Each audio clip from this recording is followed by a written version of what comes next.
हर सबक जो हमेशा आपको याद रहे, आपके साथ रहे, अच्छे से दिल पर छप जाए, वो सबक कभी भी किसी के पढ़ाने से नहीं मिलता।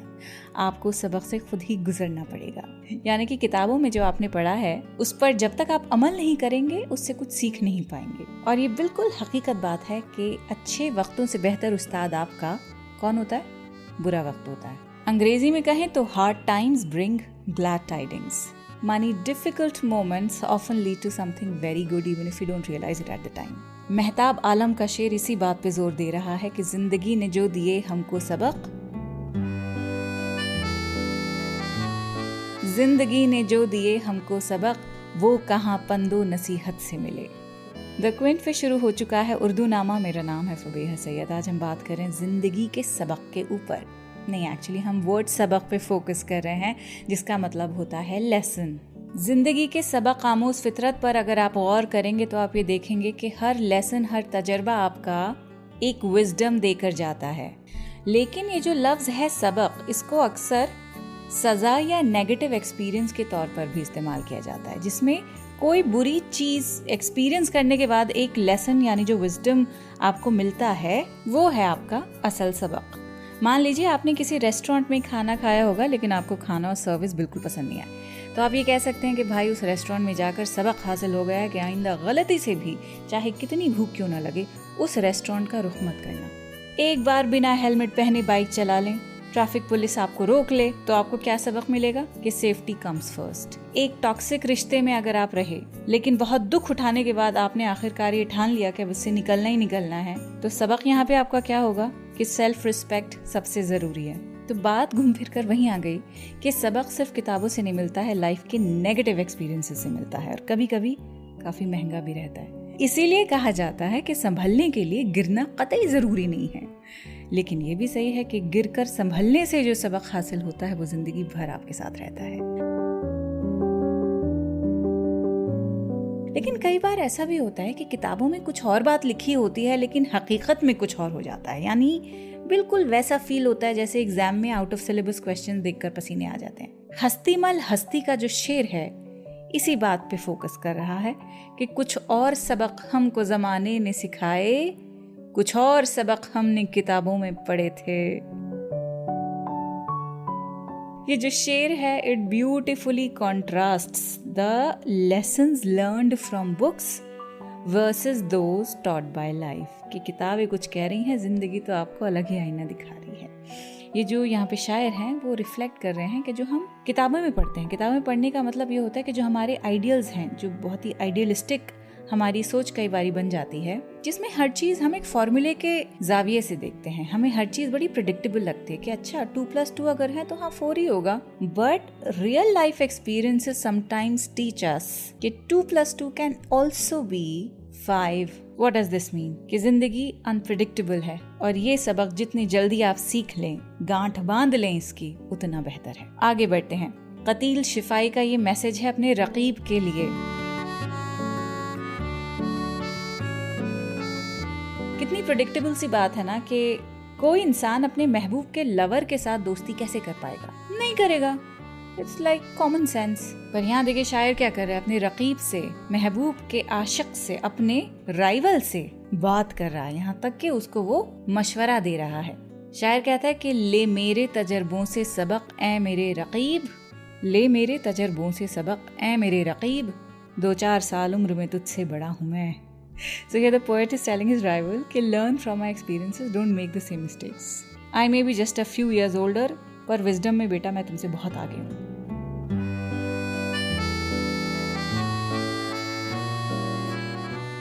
अब पढ़ेंगे कुछ ऐसे अशार जिनमें सबक सीखने की बात हुई है। सागर खयामी की आपको हम नज़्म सुनाएंगे जिसका उन्वान है होली। नहीं, आपको पूरी नज़्म नहीं सुनाऊंगी, आखिर का हिस्सा है कि नफरत के तरफदार नहीं साहिब इरफान। सबक की बात हो रही है तो नॉलेज और विजडम की भी बात करेंगे। इरफान का मतलब होता है नॉलेज, विजडम, और इरफान पर हमने एक एपिसोड भी बनाया हुआ था। इरफान खान के इंतकाल पर एक ट्रिब्यूट दिया था हमने उर्दू नामा के जरिए, जिसमें हमने इरफान लफ्ज के बारे में बात की थी, उसका मतलब समझाया था। तो जो सबक हासिल करता है उसकी विजडम में इजाफा हो जाता है, यानी वो बन जाते हैं Sahib Irfan, someone who has knowledge, someone who has wisdom. तो यहाँ पे शायर कह रहे हैं, सागर खयामी लिखते हैं कि नफरत के तरफदार नहीं साहिब इरफान, देते हैं सबक प्यार का गीता हो के कुरान।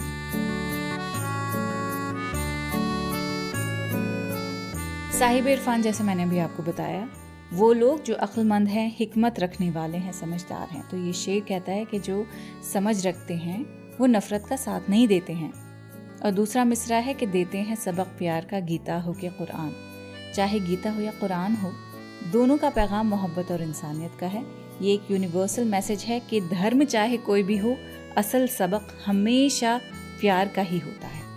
अगला शेर सुनिए। त्योहार तो त्योहार है, हिंदू न मुसलमान, हम रंग उछालें तो पकाएं वो सिवैयाँ।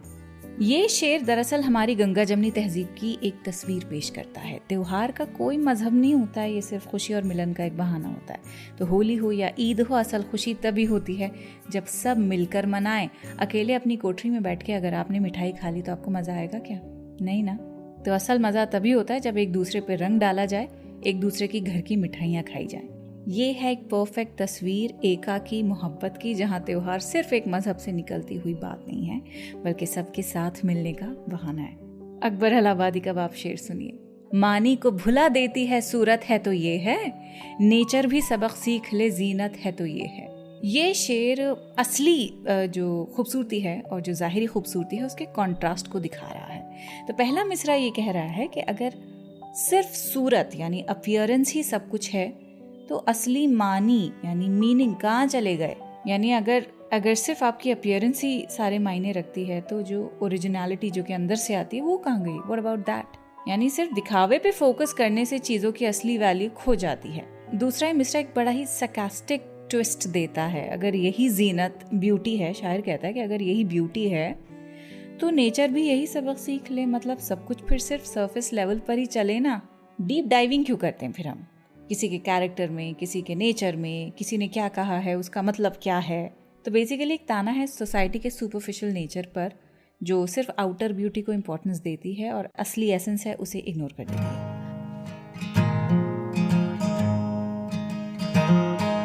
अब हम सबके लिए एक सबक जो इकबाल अशार की नज़्म उर्दू में बताया गया है उसे पढ़ने की बहुत ज़रूरत है।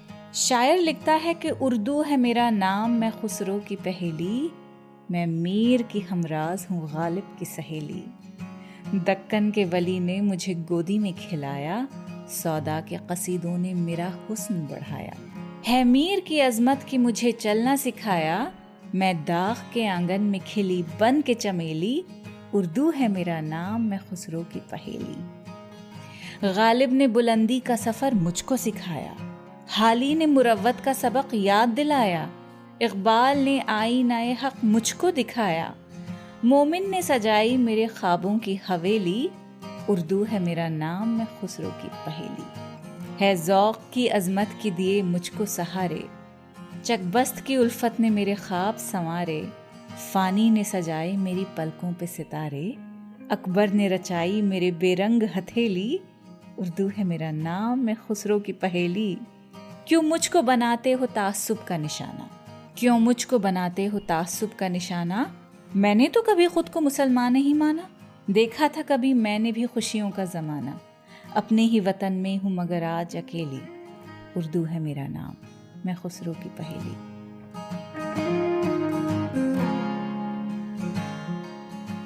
कितना ज़रूरी सबक है देखिए ये, और हम इसे बार बार भूल जाते हैं। इसीलिए तो उर्दू नामा का यही मकसद है। अगर आपको उल्फत है इस ज़बान से तो ये कतई मत समझिए कि आप बोल नहीं सकते। आप ये हरगिज़ ना जानें कि इसकी समझ आपको कभी आ ही नहीं सकती। ऐसा कभी ना सोचें कि जो शायरी है वो आप समझ नहीं सकते। बिल्कुल कर सकते हैं सब। आप कहीं भी अटकें, मैं हूं ना, मुझसे पूछ लिया करें। पॉडकास्ट के आखिर में बढ़िया सा शेर आपके लिए और छुपाया हुआ था मैंने। बढ़िया तो खैर सारी अशार हैं, जितनी भी नज़में और गज़लें भी आपको सुनाई मैंने, लेकिन ये जो आखिर में मैंने बचा के रखा था वो मेरा पसंदीदा शेर है। सबक के ऊपर मीर ताहिर अली रिजवी का ये शेर है कि मकतबे इश्क का दस्तूर निराला देखा। मकतब यानी स्कूल। मकतबे इश्क का दस्तूर निराला देखा, उसको छुट्टी न मिली जिसको सबक याद रहे। इश्क का स्कूल है मकतबे इश्क यानी स्कूल ऑफ लव। उसके अजीब और गरीब दस्तूर यानी रूल्स पर एक बड़ा ही मज़ाहिया टेक है। पहला मिसरा कहता है कि मकतब इश्क यानी इश्क का स्कूल, इसका सिस्टम बिल्कुल अलग है, यानी यहाँ आम जिंदगी के जो रूल्स हैं वो नहीं चलते हैं। दूसरा मिसरा उस अजीब रूल को बता रहा है कि जो अपना सबक याद रखे उसको छुट्टी नहीं मिलती है। मतलब जो सच में मोहब्बत समझ ले उसके लिए कोई आराम नहीं है, कोई राहत नहीं है। इस स्कूल में इश्क जो पढ़ाया जाता है उसमें हमने ये देखा है कि जितना सीखो उतना ही इम्तिहान आपका बढ़ता रहता है। So imagine someone who has truly understood love. Love का क्या मतलब होता है? Loyalty, patience, separation, everything. So they've endured every heartbreak, passed every test. So you would think that they would finally get some relief, right? But love doesn't work that way. अब इसकी मिसाल और क्या हो सकती है? इसको और कैसे समझें हम इस बात को कि मकतब इश्क का दस्तूर निराला देखा, उसको छुट्टी न मिली जिसको सबक याद रहे। ये सवाल आपके लिए है। आप बताइए ऐसी कौन सी चीज़ है जिससे आपको बेइंतहा मोहब्बत है, जिसके लिए आप कुछ भी कर गुजरने के लिए तैयार हैं। और एक्चुअली जब कर गुजरने की नौबत आती है तो बड़ा ही अनप्लेजेंट मोड आ जाता है वो। फिर हम कहते हैं अरे हमने तो ये सोचा नहीं था कि इतनी तकलीफ होगी। तो जो आग का दरिया है वो यही होता है कि इश्क नहीं आसान, बस इतना समझ लीजिए एक आग का दरिया है और डूब के जाना है। अगले हफ्ते मिलती हूँ एक और थीम के साथ। अपना ख्याल रखें। खुदा हाफिज़।